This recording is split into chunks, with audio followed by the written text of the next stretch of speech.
Desde Barcelona empieza El Estado.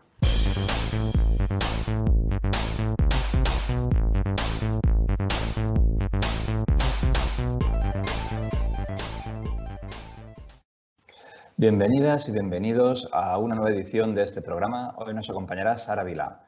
Vilà es miembro de En Comú Podem, es senadora en el Senado español. Buenos días, Sara. Gracias por estar con nosotros. Buenos días. Muchas gracias a vosotros. ¿Qué destacaría de la comparecencia de ayer de la ministra de Trabajo, Yolanda Díaz, en el Senado? Bueno, yo creo que por primera vez en la historia tenemos una ministra de Trabajo muy valiente que está haciendo todo lo opuesto que se hizo para salir de la crisis del 2008. Me refiero a que ahora mismo, en estos momentos, se ha priorizado preservar los puestos de trabajo a través de los ERTEs y que esos puestos de trabajo se mantengan durante y después de la crisis que estamos pasando por la COVID-19. Yo creo que es algo totalmente opuesto. O sea, la reforma laboral del 2012 con el Partido Popular y con el apoyo de Convergencia y Unió y el PNV, hay que recordar, lo que hacía era destruir empleo, facilitar los despidos, consiguió muchísima más temporalidad en los contratos e incluso aumentó la siniestralidad en el trabajo.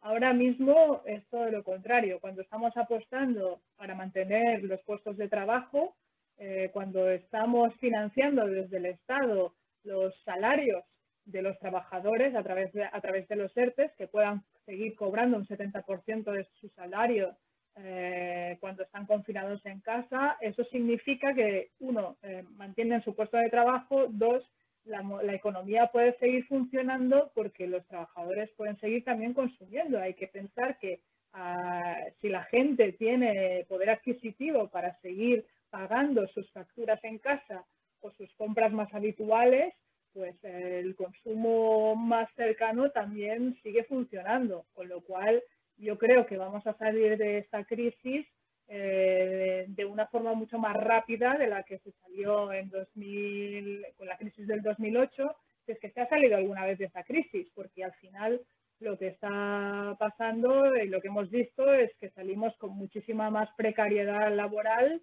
y con muchísima más temporalidad en los contratos. Con lo cual, mucha gente siguió en crisis mientras otros seguramente estaban ganando dinero, ¿no? con esa crisis financiera.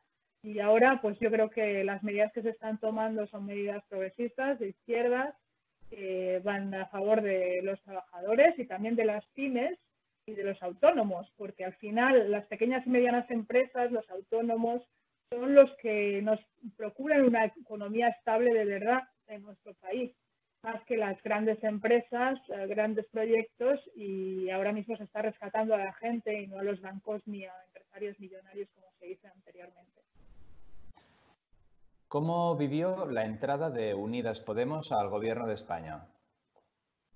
Sí, bueno, no fue fácil porque en un primer momento el Partido Socialista no estaba por la labor. Pedro Sánchez, en la legislatura fallida, por decirlo de algún modo, no estaba muy conforme en que Unidas Podemos entrara en el gobierno. Todo el mundo fue testigo de la lucha que hubo, ¿no? para poder acordar un gobierno de coalición, pero sin embargo yo creo que bueno, estas elecciones a las que fuimos demostraron que era la única salida, ¿no? Si queríamos realmente hacer políticas progresistas en España, la única salida era un gobierno de coalición. Al principio, evidentemente, pues todo es muy difícil porque nunca ha habido antes en la historia de España un gobierno de coalición, ¿no? Y evidentemente, pues son muchos flequillos que hay que arreglar y cortar. Pero después resultó que nos vino la crisis de la COVID-19, es decir, la pandemia, algo que era totalmente inesperado, y llevábamos pocos meses de gobierno. Entonces, la verdad es que ha sido un comienzo muy difícil, muy complicado, con muchísimas cuestiones que no sabíamos exactamente cómo gestionar, porque jamás nos habíamos encontrado con una pandemia sanitaria y con una crisis sanitaria de estas características. Pero yo creo que se han estado haciendo las cosas bien y ahora doy gracias que ha habido un gobierno progresista en este país para poder gestionar esta crisis sanitaria, porque yo creo que se ha priorizado sobre todo la salud y salvar vidas humanas ante todo, y es verdad que lo que nos viene encima económicamente es grave, pero también por el hecho, ya digo, de haber estado apostando por mantener los puestos de trabajo y las empresas, las pequeñas y medianas empresas y los autónomos, creo que vamos a poder salir antes de la crisis económica.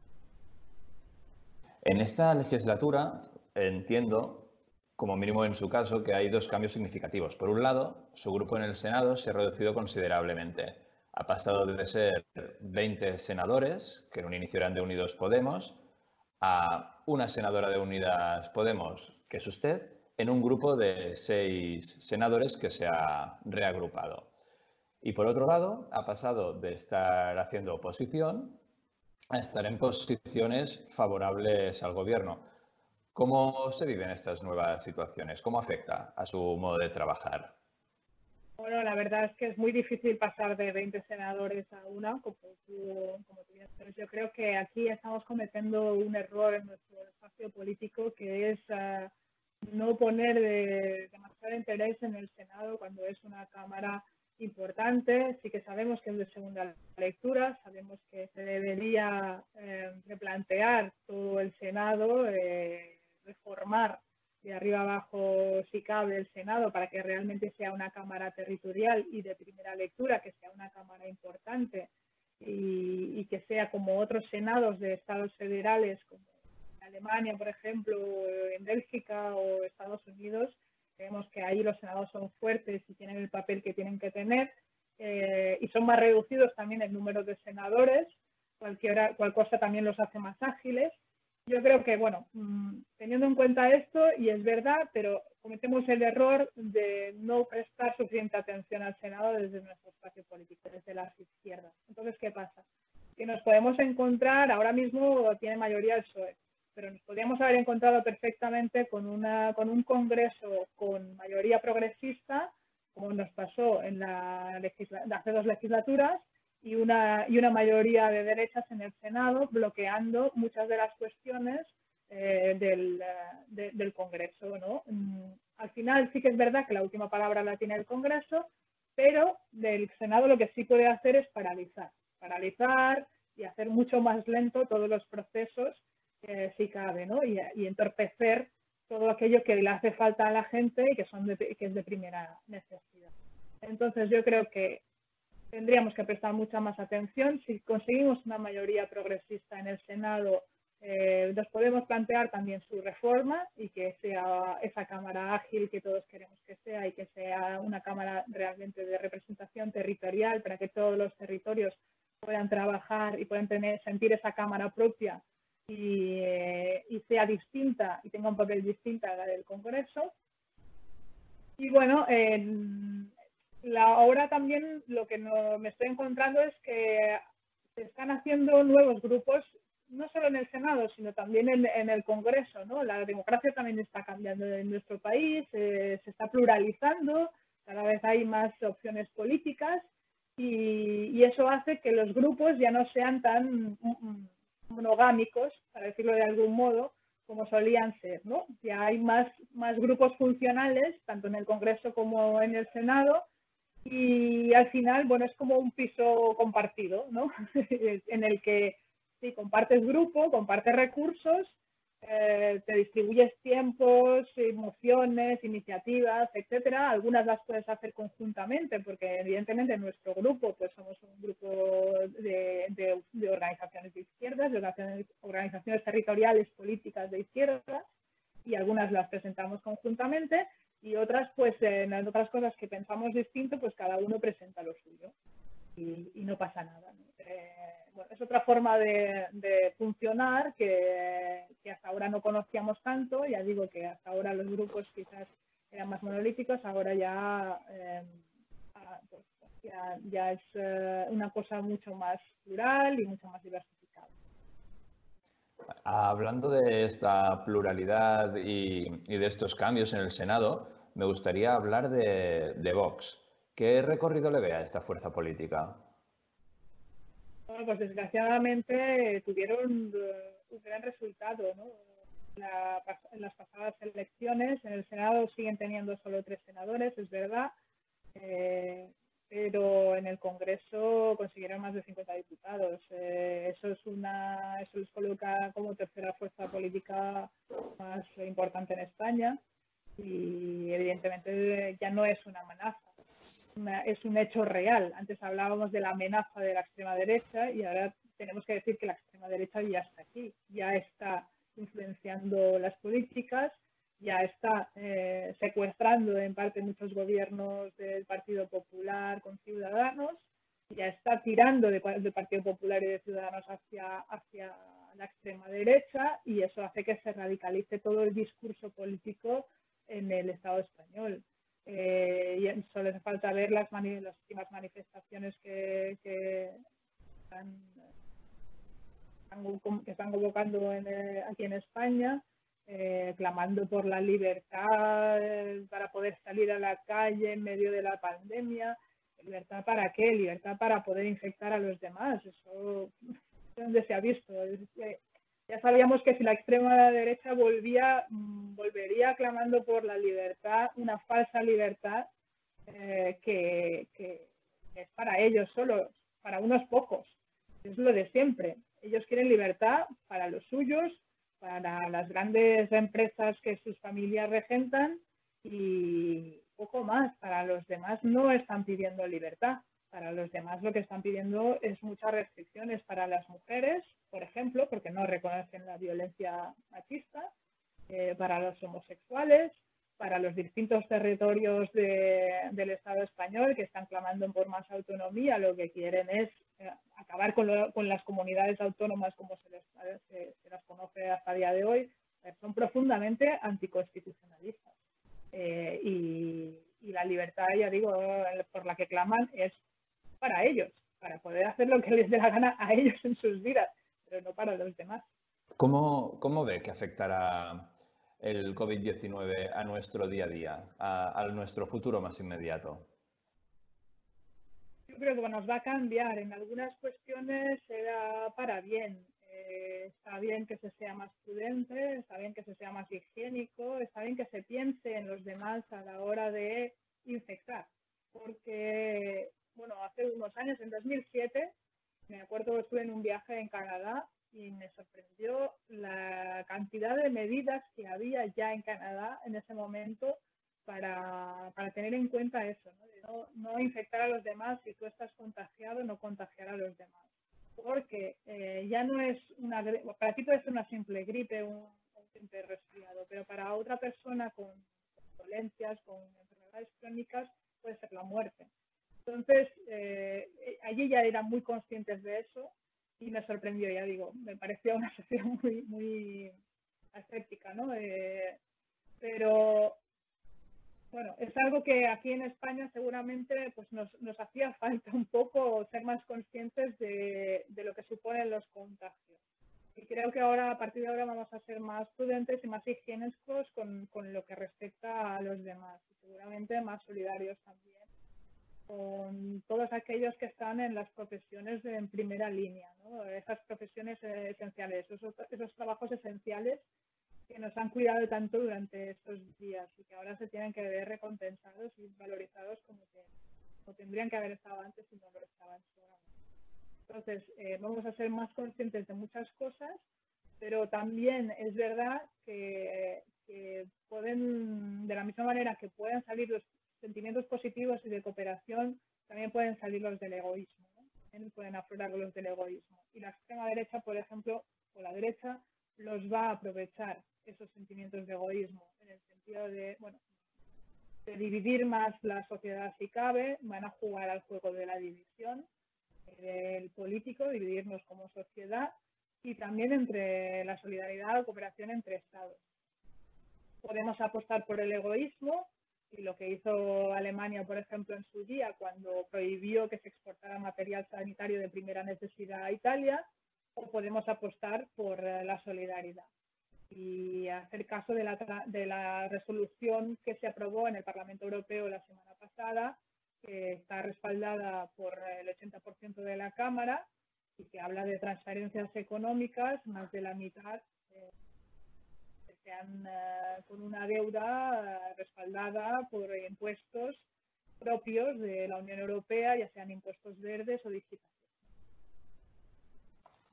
Ahora que nos estamos alejando de España, estábamos poniendo el foco en Europa, está en Canadá, me gustaría también nombrar unos hechos, como fueron el golpe de Estado en Bolivia hace unos meses, también el reconocimiento como presidente interino de Venezuela de Guaidó, el silencio que rodea a Palestina, el abandono que sufre el pueblo saharaui. ¿Qué aspira que haga este gobierno en política internacional? Bueno, pues yo aspiro a que, en primer lugar, no se reconozca a Guaidó como presidente interino, sino como golpista que es. Evidentemente, el Partido Socialista y Unidas Podemos no piensan lo mismo en esta cuestión. Lo dejaron claro ya en su momento, en cuanto Guaidó se autoproclamó presidente. Unos dijeron una cosa y nosotros la contraria. Y aquí, pues bueno, o lo reconoces o no lo reconoces. Aquí habrá que, evidentemente, negociar y ver qué postura nos quedamos. Ciertamente el Ministerio de Exteriores está en manos del Partido Socialista. Nos va a ser más complicado bueno, que integren, digamos, nuestras propias posiciones, pero por lo menos esperamos que no se intervenga Venezuela, que no se siga por el camino de las sanciones con Venezuela, sino que se siga por el camino de la paz, del diálogo y de la solidaridad. En algunos momentos yo creo que eso se ha notado en el discurso de Borrell, es decir, que creemos que Josep Borrell en algunos momentos ha apostado más por el diálogo y por la paz para los venezolanos y para las venezolanas, pero en ciertos otros, pues bueno, hemos visto algunas voces dentro del gobierno socialista anterior que apostaban más por el reconocimiento de Guaidó. Yo espero que nos quedemos con esa línea, la línea de paz y de diálogo, y lo mismo en Bolivia, y lo mismo en cualquier estado en Latinoamérica. Tenemos que ir por la vía de la paz y del diálogo, nunca por la intervención ni por legitimar golpes de Estado, y en eso vamos a trabajar, ¿no? Con el Partido Socialista para intentar tener una misma voz en todos estos conflictos. Y por lo que respecta a Sáhara y a Palestina, pues, hombre, yo creo que en estas cuestiones no teníamos tantas diferencias, ciertamente. Por el tema de Palestina, el Partido Socialista, Josep Borrell, apuesta por la solución de los dos estados. Cree que no se está llevando a cabo. Está Borrell también a nivel de Unión Europea y aquí a nivel de Estado español con González Laya. Yo creo que tenemos claro que todas las ocupaciones de territorios palestinos son ilegales, que todas las colonizaciones que estamos viendo son ilegales y que hay que seguir apostando por esa solución de los dos estados y que Palestina se pueda pronunciar en ese sentido. Y en el tema del Sáhara, pues también teníamos un consenso con el tema de la MINURSO, ¿no? Y el hecho de que se pueda llegar a hacer un referéndum en Sáhara para que pueda haber autodeterminación en el pueblo saharaui sobre su futuro. Yo creo que en estas cuestiones vamos a una y vamos a pelear juntos para que así sea a nivel internacional, tanto en la Unión Europea como en las organizaciones internacionales. Vale, pues muchísimas gracias por tu tiempo, Sara, y de verdad ha sido un placer contar con tu participación. Muchas gracias. Gracias a vosotros. Un abrazo. Un abrazo.